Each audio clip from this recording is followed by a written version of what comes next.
This is Better Decisions, a special podcast series with Aon in partnership with I Hate It Here. I'm Hibba Yusuf, and from February through May, we're dropping one episode a month focused on one thing, the decisions leaders keep getting wrong and what it actually looks like to make better decisions. Here's the premise. Leadership is basically a never-ending decision factory, and too often, the decisions that shape how people work, their role, the skills, their future, get made off of fear, headlines, and whatever AI story might be blowing up on LinkedIn this week. So in this series, I'm interviewing experts and asking one question every single episode. The very last question I will ask: what's one decision leaders consistently get wrong in this space, and what would making a better decision look like? For this episode today, we're talking about AI and workforce strategy because we're in the middle of this genuine transformation and how work gets done. And a lot of organizations are making moves that look bold, but might actually be reactive. And I'm joined by Marinus to dig into what separates fear-based AI decisions from strategy-driven ones, what leaders actually are getting right about doing this differently, and why the biggest opportunity isn't about automating tasks. It's potentially about reimagining work itself. All right, let's talk about these decisions we need to stop making on autopilot. Marinus, welcome to the pod. Thank you so much, Heba. It's an absolute pleasure to be here. And yeah, I think you're absolutely spot on. I think there's certainly a lot of fear in this topic related to AI. I mean, and a lot of misconceptions about it as well, what AI can and cannot do. And I think with that lack of clarity, leaders are struggling to kind of distill signal from the noise. And that's what we do in our work. I'm a partner at Aon. I help to lead our workforce transformation team, and I serve as our AI growth leader. My background is in industrial and organizational psychology, so I'm really, really keen as a practitioner to lead with science and data, and to really tune into what that true signal is that leaders should be thinking about when they're making workforce decisions, and tune into a signal that is really evidence based rather than just opinion based. So yeah. I'm really, really looking forward to the conversation, and I'm sure you probably have a couple of hypotheses too about what leaders are getting right and wrong in this space. I'd love to hear those as well. Yeah, and I can't wait to geek out with you because like my dream second life career might be to try to go get a master's or PhD in organizational psychology because that type of stuff just gets my brain going. I mean, I do this work all day long, and so I'm always like, who is writing about this? What are the new theories? Like what's going on at work? So I'm excited to just geek out with you for the next 45 minutes because AI has been the topic du jour. Like everyone is talking about AI. I can't go a Yeah. week without scrolling something and seeing something about AI. And I mean, it's forcing me to think really critically about my role and how my role could potentially change in the next year to 5 years. And so I want to really start there on these biggest trends. What are the biggest trends in AI/ workforce innovation for just 2026? I think that the first thing that comes to mind for me is in 2025, we were kind of still in this phase of experimenting and trying Hmm. things out and trying to figure out where we will go next. And the way that I've been thinking about 2026 is that 2026 will be the year of scaled adoption where organizations are really starting to think through, well, okay, what is this going to look like at scale when we starting to adopt AI? And with that change in the tone and tenor, I see what we're also seeing occurring more and more in the work that we're doing is that organizations are moving to a phase where AI is becoming an integral component of work, not just a Mm, productivity tool.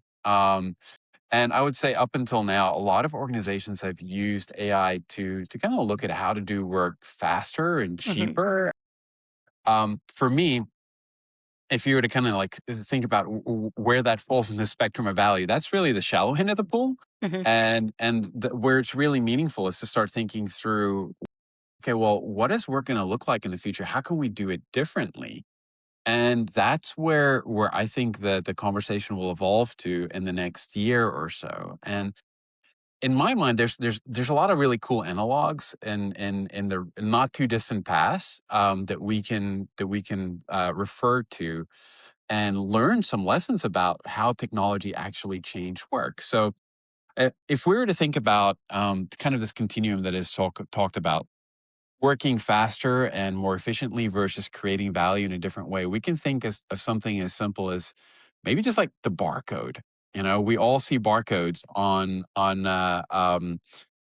products that we buy in the store. And what's really interesting about the barcode is how it got used in different ways by organizations. So some retail organizations use the barcode to simply streamline what the checkout counter looked like. And that was great. You know, it made checking out a lot better and faster and more enjoyable for the customer. Certainly made the job easier for the cashier. No longer did they have to look at the price tag and say how many items were being bought and what the price was, and have to key that in. They could just scan the thing, and the customer can be on their way. And that was certainly valuable. But there are other organizations that use the barcode as a token against which information could be attached. Mm. And those organizations or those retailers, they were then able to use the barcode to fundamentally change how their businesses worked. They were able to then use the barcodes to start looking at inventory at scale, managing their inventory, proactively shaping their supply chains, and then making decisions at an enterprise level across all of their stores, across all of their suppliers, and then position their business for success in a better way than those retailers that just use it as a automation tool at the checkout counter. And what I think was interesting in that use case is that those organizations that use the barcode as a information tool are thriving today, whereas those that that used the barcode as just a mere means to automate the checkout counter. Some of those are now just memories, you know, for us. They live in a historical context as failed businesses. So it's the same technology but completely different outcomes. So maybe I'll pause there for a moment for any thoughts from your end. That analogy is so good. I was just thinking about that because it barcodes did dramatically change like how we checked out at work, and we had to, and the experience itself changed. I think when we start talking about AI at work, I get kind of scared that it's been so long since we've dramatically changed things at work that people are just not going to react well to it. And it is interesting seeing all these articles about, oh, well, we'll learn new skills and maybe you'll have a completely different job. And I think we as human beings, I mean, you know this, like, I think we're scared of change. And so it's so interesting to me when you bring up that example because, yes, that did dramatically change the checkout experience. And so now my brain is spinning on what could work actually look like in the next few years because it's going to look dramatically different. But how are we going to get our people there? I think is my like big gray area. Like, how are we going to reshape those jobs and the skills in our workforce strategy to actually accommodate for AI changing the workplace? You know, I think you're spot on. We are at that moment in time again where work will fundamentally change. And I've heard this adage that jobs will never change as slowly ever again as they are today. So that like Mm, this pace of change is likely only going to increase as we move forward. And what I think is really fascinating about AI for me is that the value isn't just in automating tasks. The value will come from fundamentally redesigning what work is and how it's done, how it's coordinated, how jobs are defined, and even asking that hard question: you know, should some jobs still exist in their current form, or should they evolve and be something qualitatively different? And if you start thinking about the structures that we have in HR and the things that HR leaders need to think about, we have historically had pretty static job descriptions, and those job descriptions have stayed the same for extended periods of time. But now with AI and this pace of change, those static job descriptions and the use of them is starting to break down.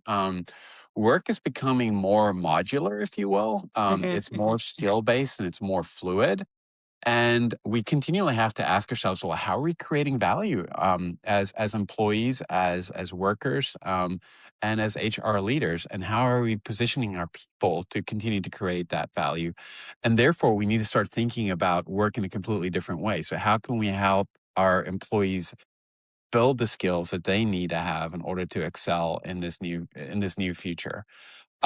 So maybe just to kind of come full circle here, the real value with AI is not just doing work faster. It is how are we going to evolve work itself, and how we as HR leaders are actually helping us to do that. So for HR leaders, it's not just about using AI tools. It is stepping into this world where we want to focus on AI as an enabler and create AI enabled workforce strategy to help understand what are those critical skills that our people need to have, breaking work into tasks, and being very explicit about what could potentially be automated and what could be augmented, or what Yeah. are the things that are newly created for folks to do in their jobs. This is such an interesting conversation because I have to vent about something for 1 second because I just remember in 2020, like, when in HR, everything just, like, fell to us. It was like, "You figure out disease protocol, you figure Yeah, out what remote work," right? And now we're in this moment in AI, and it does feel like a lot of people are turning to their HR leaders, and at first, when all of this started, I'm not gonna lie, I was a little bit resentful. I was like, yet another thing HR is the right. person responsible for, right? But as Yeah, we've gone further into the AI exploration, as you're even talking about how it's going to reshape work, I think to me that just solidifies HR's importance and significance so much more because we are the function that is going to figure out how the people and the work could potentially look completely different in the future. And that to me, actually, like when I reshaped my brain around it, it made me excited about the future. I was like, yeah, it wasn't just one more task to me. I was like, holy cow, to like redefine what my workplace looks like, to like be the person the employees can trust to help them figure out what skills they need to learn, how our work is changing, like how do we instill judgment and creativity in people, like all those things really excite me as a HR. So I've like kind of come full circle on the AI thing where at first I was really resentful and now I just have genuine excitement because everything that's potentially going to change is really within our scope and our realm. And I think yeah. for HR people, this is like such an opportunity. I couldn't agree more. I mean, if you think about the work that we do in HR, we're in a very privileged spot in the organizations that we serve.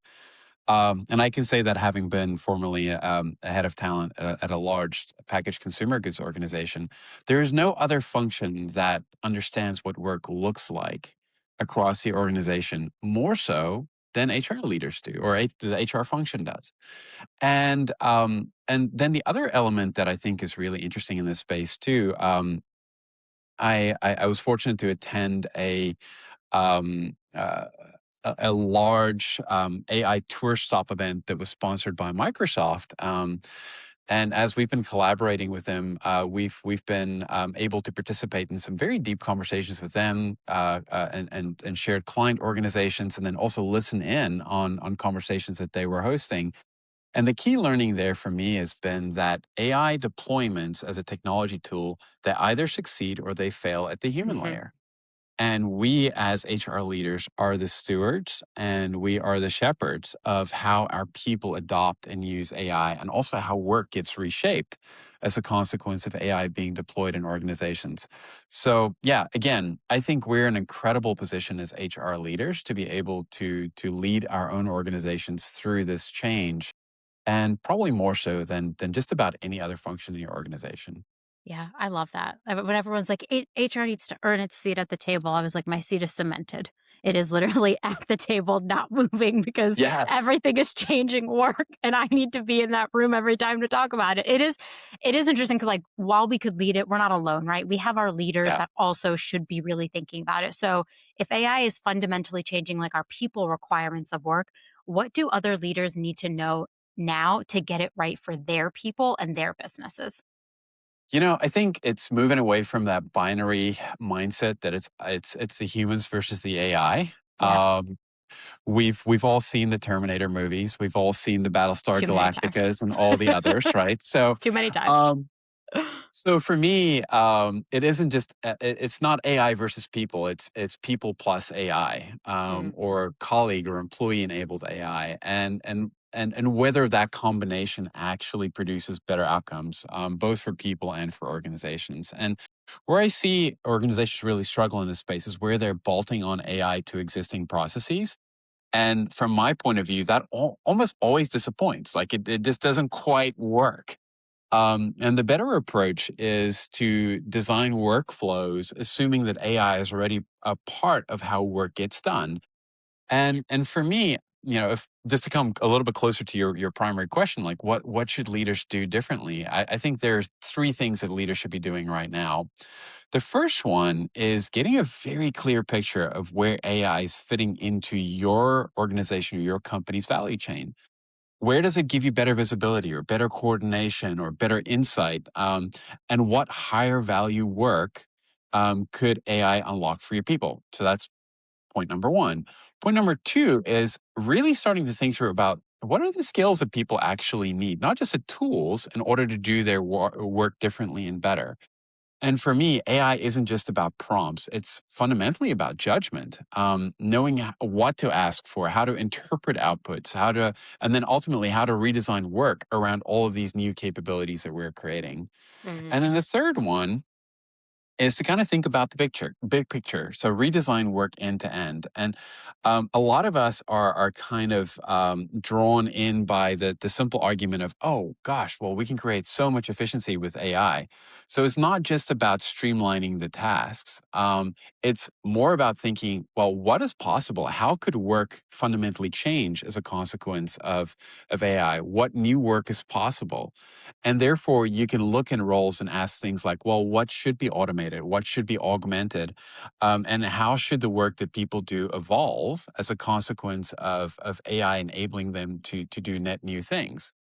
And then the last point, kind of an ancillary one that I'll mention here, is that culturally, all of this only works if people have permission to experiment.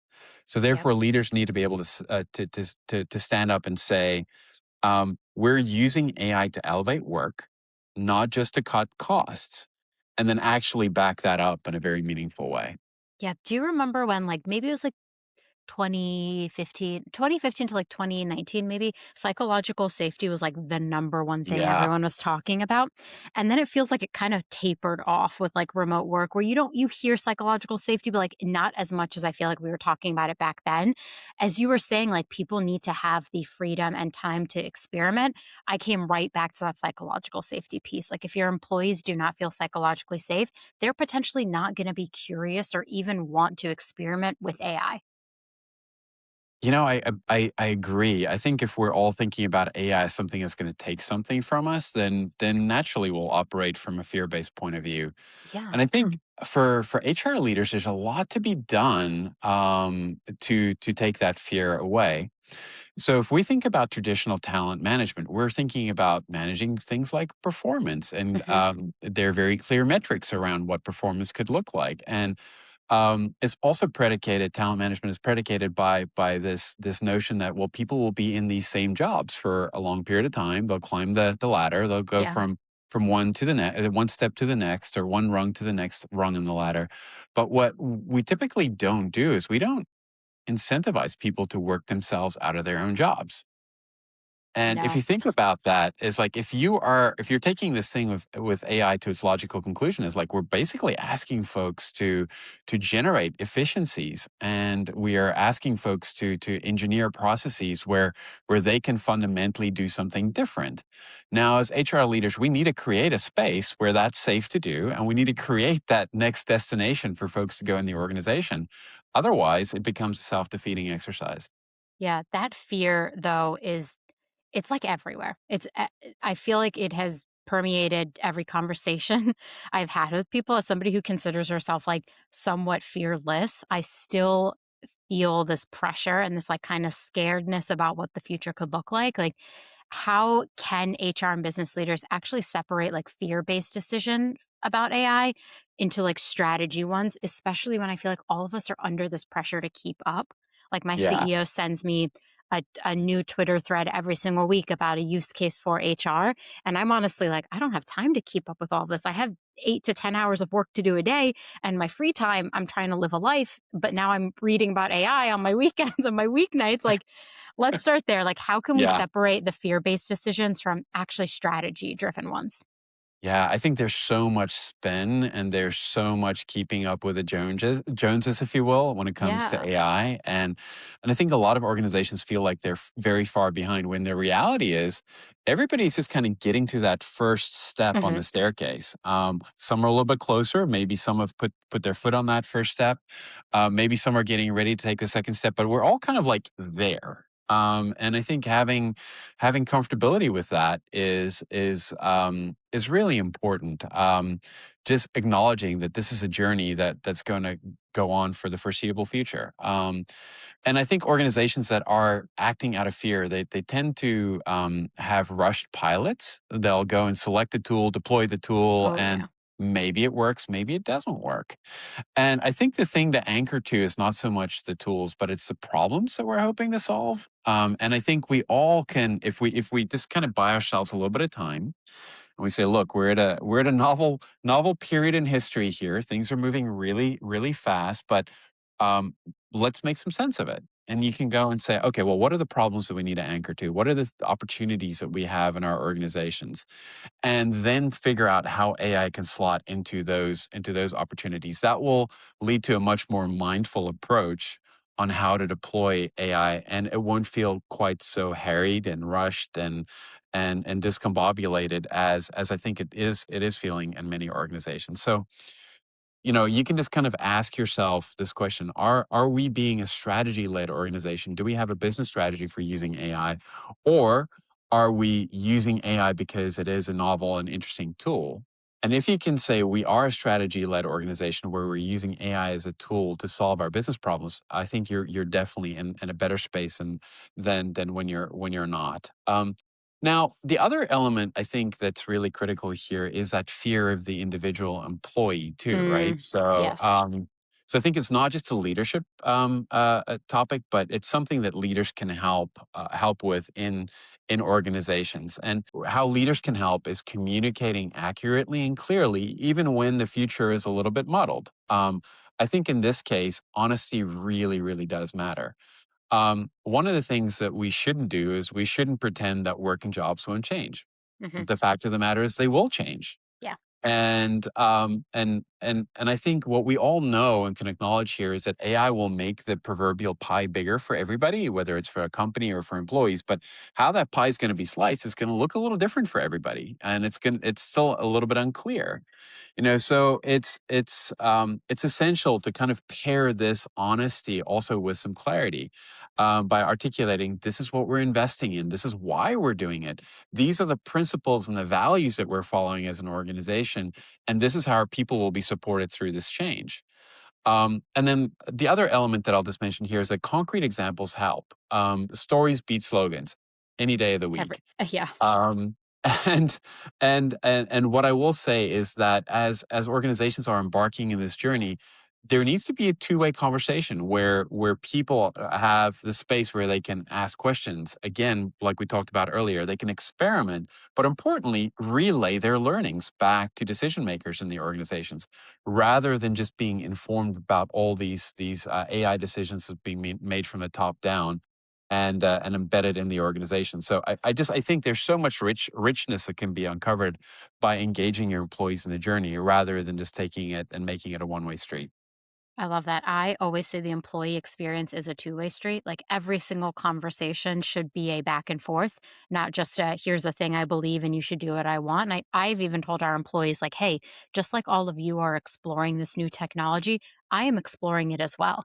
There are things I'm going to learn. There are things you are going to learn. The best thing that we can do is just continue to share with one another what we're learning in hopes that we all move forward to something better.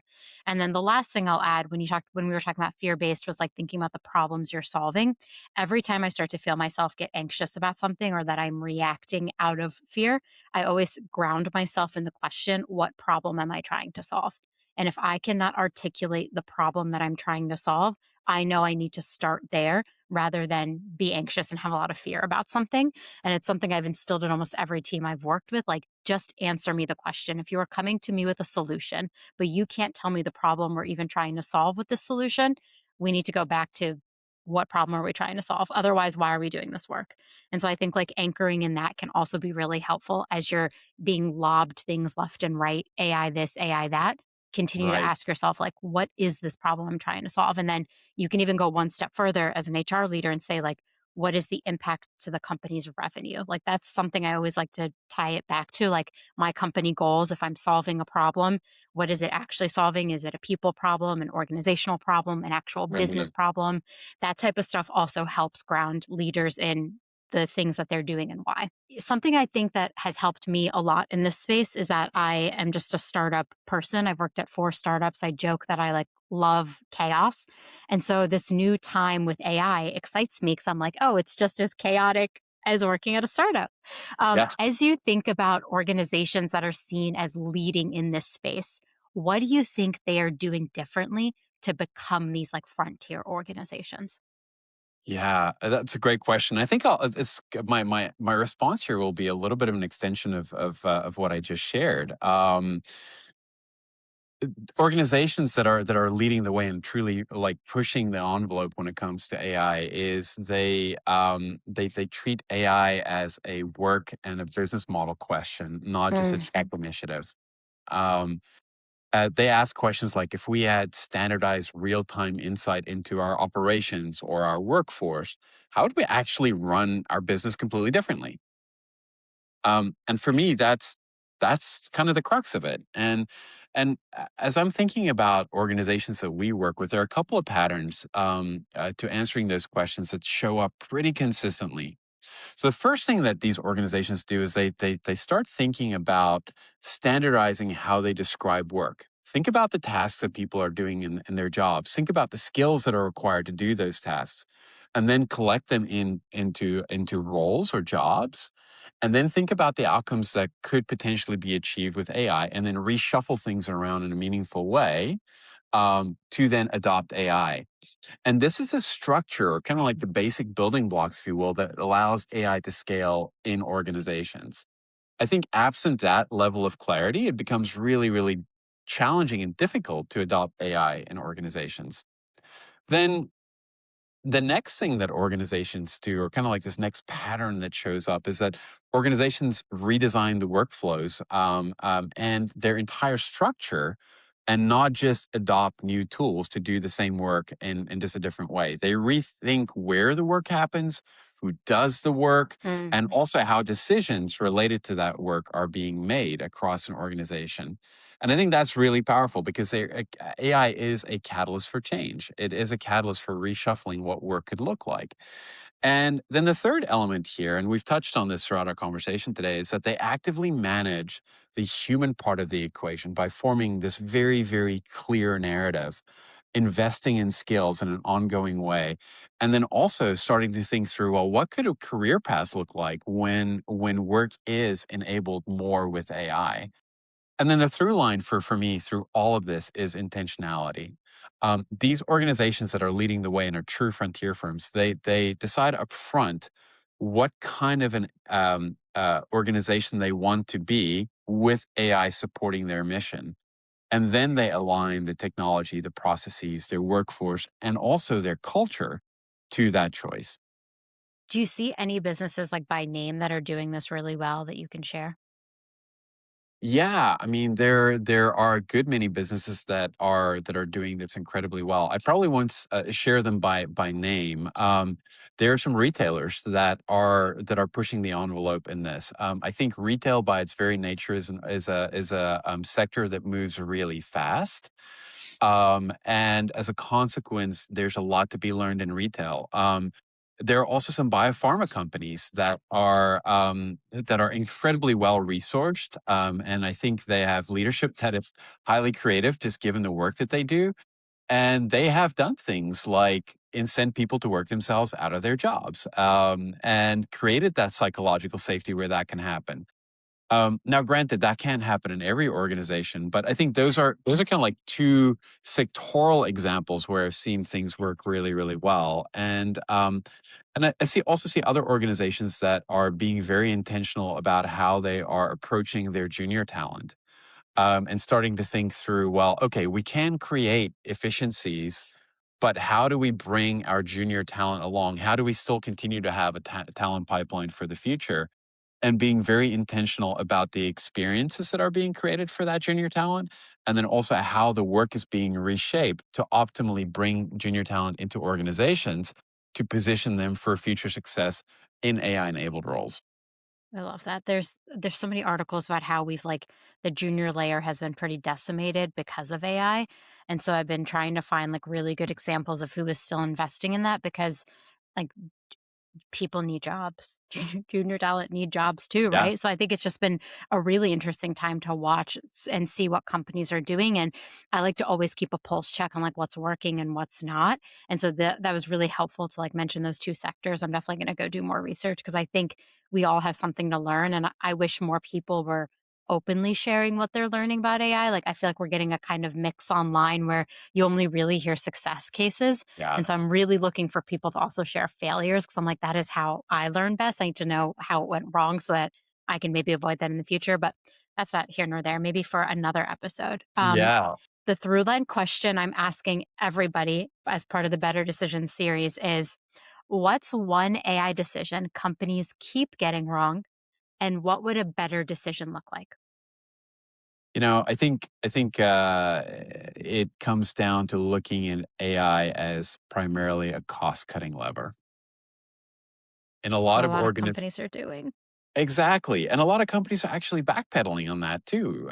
You can look at some great examples in the media where companies have made some bold claims about how AI is going to enable massive cost cutting opportunities, and then they set targets and they go after those targets, and then all of a sudden they come back and they say, well, that may have been a little bit aggressive. We need to rethink our stance here a little bit. And that could involve hiring folks back or hiring different folks.